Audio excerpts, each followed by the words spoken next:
Okay, I just had this really good conversation with a friend, and I needed to sit down almost immediately to have a full podcast episode about this.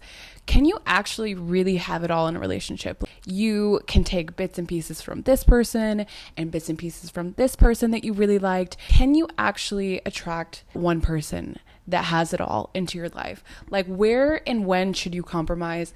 Let's get into it. It's going to be a loaded one, guys. I have a lot on my mind.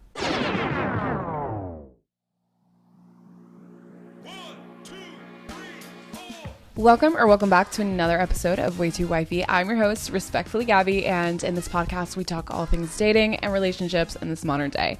If you are new here, hi, I'm Gabby. I'm an online dating coach where I help you transform your confidence to live your best lives inside and outside of relationships, you guys. I see so many clients fall into the circles and the cycles of attracting the wrong person time and time again, and then expecting it to be different from the time before. The thing is, you haven't healed from within, and when you haven't healed, you're still going to repeat the same cycles. So that's what we focus on in my 8-week transformation program, is healing the things that need to be healed. We focus on attachment styles, so specifically anxious attachment styles. So if you have any people-pleasing needs, if you're low self-esteem, if you always attract that avoidant partner, you probably fall into this category. I've helped so many women at this point get to the level of confidence, get to the point where they have set firm boundaries with their partners, and they feel so much better in attracting the right partner. So if you are curious about coaching at all, please hit the Stan link in my bio, book a discovery call with me. I also have some other options on there. Go check it out. Let's hop into the episode. I had a conversation with my best friend, and we are the type of friends that we'll call each other almost every day for some new revolution that we've had. Like, oh my God, I had this idea, pick my brain about it. I want to understand this thought fully. And we go back and forth like, okay, maybe this is what's happening. Have you considered this? Have you considered this? And both of us combined, we talk each other off the ledge. We ground each other when we need to, but we also feed into each other's delusion, which is amazing, and love to have that as a friend. So the other day I called her, and I was going through this phase where we are in a very similar situation in our lives, and we always go through the same things at the same times. And we've attracted in a really great guy into our lives. And when you meet that person that is super healthy, ticks all your boxes, and you're like, wow, this could really potentially be something, it's a little scary when all you've been fed basically your entire life was people that maybe don't care about you as much, maybe aren't as invested as you are, maybe want to leave you in the situation category, maybe aren't as serious, maybe aren't as emotionally available. It's so different, and you kind of have to take it step by step. If you have an insecure attachment style, so if you have a fearful avoidant, dismissive avoidant, or anxious attachment, any of these four, you're gonna probably have a little bit more of a struggle when it comes to attracting and keeping the right partner in your life. I think it's all about the keeping part. When you have a secure attachment style, it's so much easier. You feel so much more comfortable in the relationship. But when you're on the other side of that and you're like, maybe you're healed, right? Maybe you have gotten through that healing process, but it's still a little bit there. So when you do attract that person, it's like, okay, this is like really nice. This is really healthy. Let me go slow. We were going back and forth, and we're like, well, he doesn't have this one thing that I want. He doesn't have this one thing that I want. He doesn't have this one thing that I want. And going back and forth, and both of us stopped each other, called each other out, and we're like, why are we being so picky? Let's be real with ourselves. These men are treating us the way that we want to be treated. They're doing the things that we want our men to do. They're showing up in ways that we want our men to show up in. So why is it so hard to accept? We were going back and forth. I'm like, this is one thing that I really want. One thing that I really, really, really love and I look for in a partner, and something that I deep down has always wanted, is a businessman. Like, I want someone who's established in their business. So I want to learn, I want to grow, I want to be able to have that freedom.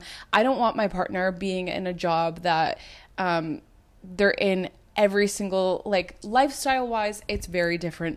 Mindset wise, it's very different. If I am in the position where I'm working for myself, I'm doing my own thing, I have the freedom to go and do whatever I want, I would want my partner to also have that type of freedom. Otherwise, how is that going to work out? I want to be able to travel, and he's going to be like, no, I only have a certain amount of PTO. Sorry, I can't go this weekend. In my head, I've always thought, like, okay, I don't want someone who's in the 9 to 5, because it is such a different mindset. Like when you're working for yourself, you have to have that confidence that you have to have the confidence in yourself to fully bet on yourself and make shit happen. There is no other option.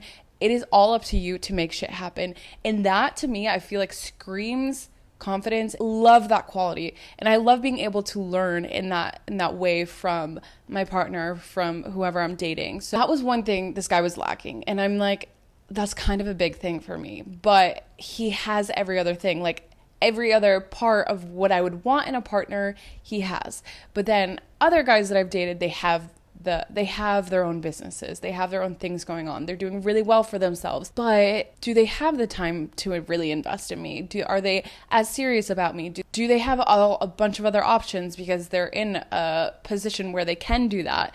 And am I just an option for them? Like, so many things were going through our heads. Like, what is really important here? What can you actually compromise in a partner versus what you shouldn't compromise? Coming in with two different types of security here. It's like on one end, you have the person who's financially secure, and maybe it's not the emotional security that you crave, but this other guy, maybe he does work the 9 to 5 and he's, not doing bad for himself. He's doing well, but he doesn't have control over his time, but he's giving you the time that he does have outside of those hours, giving you that emotional security. So what is it that's going to be important for you at the end of the day? Can you actually have it all? Can you have a checklist of everything that you want in a person? A really hot guy who's successful, who treats you like a queen, who's over 6 foot, who's making over 6 figures, have an amazing sex life. Can that guy check every single box that you have? And we were talking about this. I'm like, well, I feel like I tick all of the boxes, my own, of what I would want in a partner. So I would expect the same person to check the same things. And then she called me out and she's like, would you want someone exactly like you though? And I'm like, oh my God, I literally would not want someone just like me. I've done that before in the past. I've dated guys that were just like me, and it's annoying, and we are too alike, so it clashes. And sometimes someone coming from a different perspective is going to be so much better of a fit for you. I know we always think about the future when we meet, especially if you're anxious attachment, you're going into the relationship, you're thinking about the future. You're thinking about, oh my God, we're going to have this many kids. This is the names of the kids. This is what we're doing.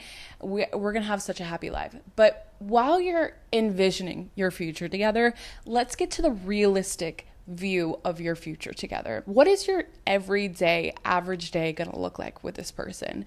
Right? That's the bulk of your relationship. The mundane, those mundane, why does that word sound weird?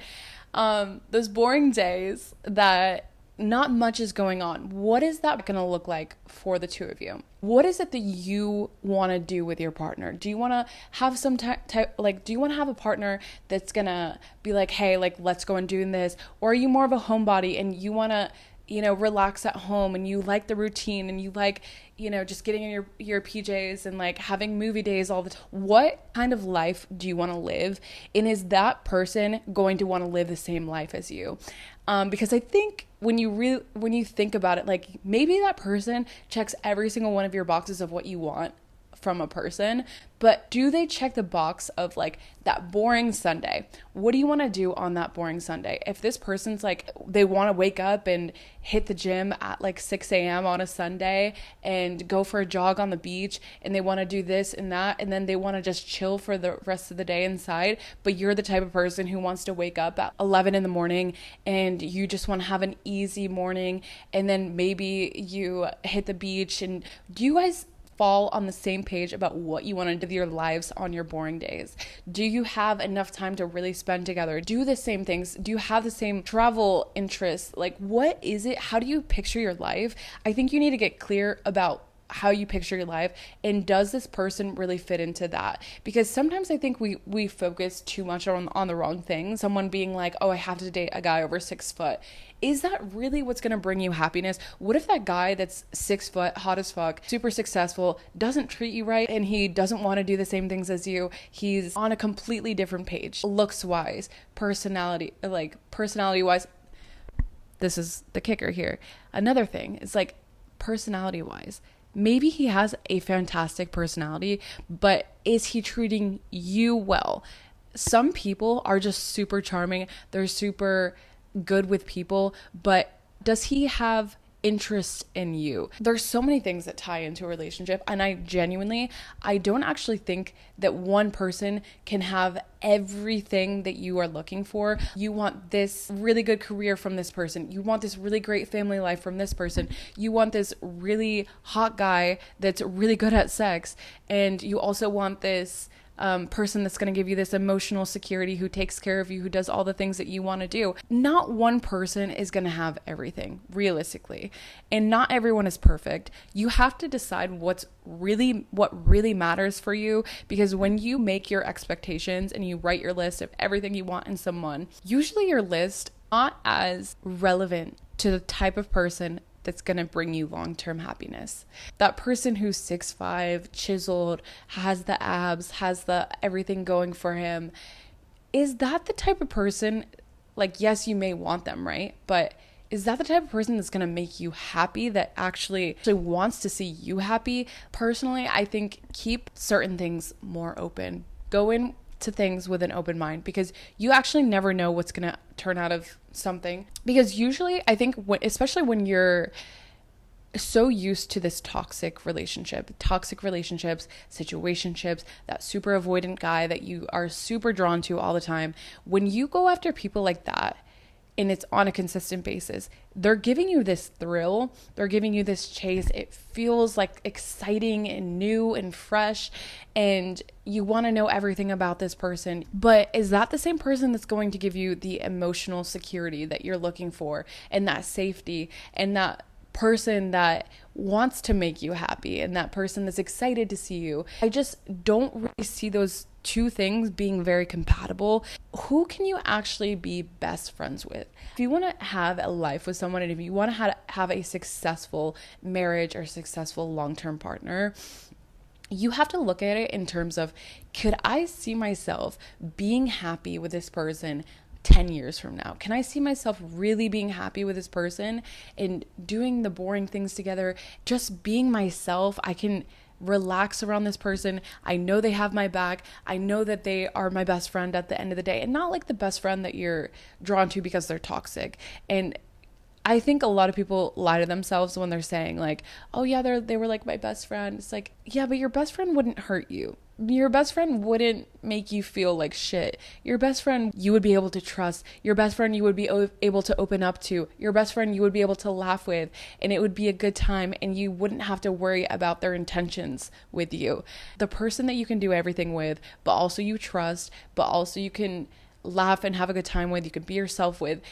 There's no pressure for anything. I think when you could just relax and let things unfold and know that you guys are on the same page, that's when things work out. When you feel like you're having to force the pieces because this person checks some boxes of what you're looking for in a person, maybe your checklist is preventing you from actually finding the person that's going to make you happier in life. While I was talking to my friend, we kind of came to the realization certain aspects of toxic relationships, maybe they're exciting, maybe they're fun, but they're not going to be able to really exist in a healthy relationship. Like, there's ways you can keep the fun, keep things exciting, but in other ways that aren't as toxic, that aren't going to make you feel anxious all the time, that aren't going to make you feel like you're not enough, because you are enough. But the thing is, you have to believe that you are enough and that you are deserving of the healthy love that your heart craves. I don't think that one person can have it all. I think there's going to be some times